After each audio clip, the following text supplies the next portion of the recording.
Hi there, this is Dr. John Whitcomb talking about L-carnitine, the controversy. See, this is where L-carnitine gets kind of interesting.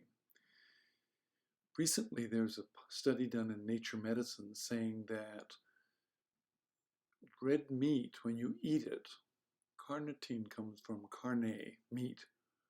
You make a whole lot of carnitine and you make something called TMAO from the carnitine that's made by the bacteria in your gut.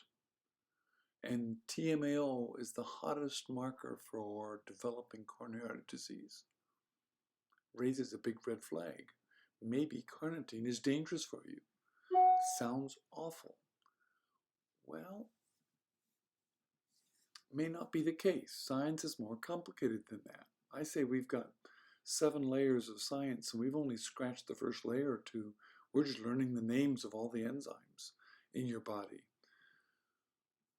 If you look at recent reviews, you find out that, vegans who don't eat any meat don't have coronary disease. And they have different bacteria in their gut. If you give antibiotics to people eating meat, sure enough, their TMAO plunges. So you can prove it's from the bacteria in their colon. The question is carnitine really the problem? And now that we're seeing and doing research with Dr. Goodenow on plasmalogens, we find that carnitine plays a critical role in transporting fat into your mitochondria.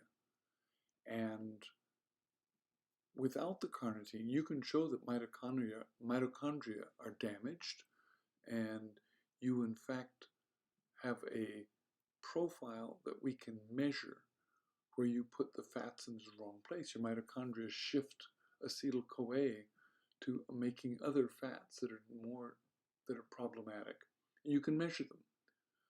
But you can show that when you give acetyl-carnitine, that all repairs. And I've now seen a bunch of people who have their energy get much better when they start taking acetyl-carnitine. What will work for me? I think the TMAO is a red herring. It was just by coincidence. Certainly red meat causes more coronary disease, but I don't believe L-carnitine is the cause of it. And watching what I see happening with mitochondria in our plasmalogen surveys, I think we need to find out more about the peroxisomes, the function of the peroxisome, and how they go through beta oxidation and pass energy into the mitochondria. Because that's what acetyl-carnitine does. It's the shuttle bus that helps you transport 8 carbon fragments into the mitochondria from the peroxisome. And without it, you feel fatigued. It's a critical part of your energy supply, and we make less of it as we age. What will work for me? I'm taking it every day as a supplement. I've measured my peroxisomal function with Dr. Goodenow's prodrome scan test. I think that's vital signs on your brain. I think you should check your own prodrome test. And acetyl-carnitine is part of the repair. That's getting down to maybe layer 3 or 4. But it's a lot better than the superficial TMAO. Dr. John Whitcomb for News and Nutrition.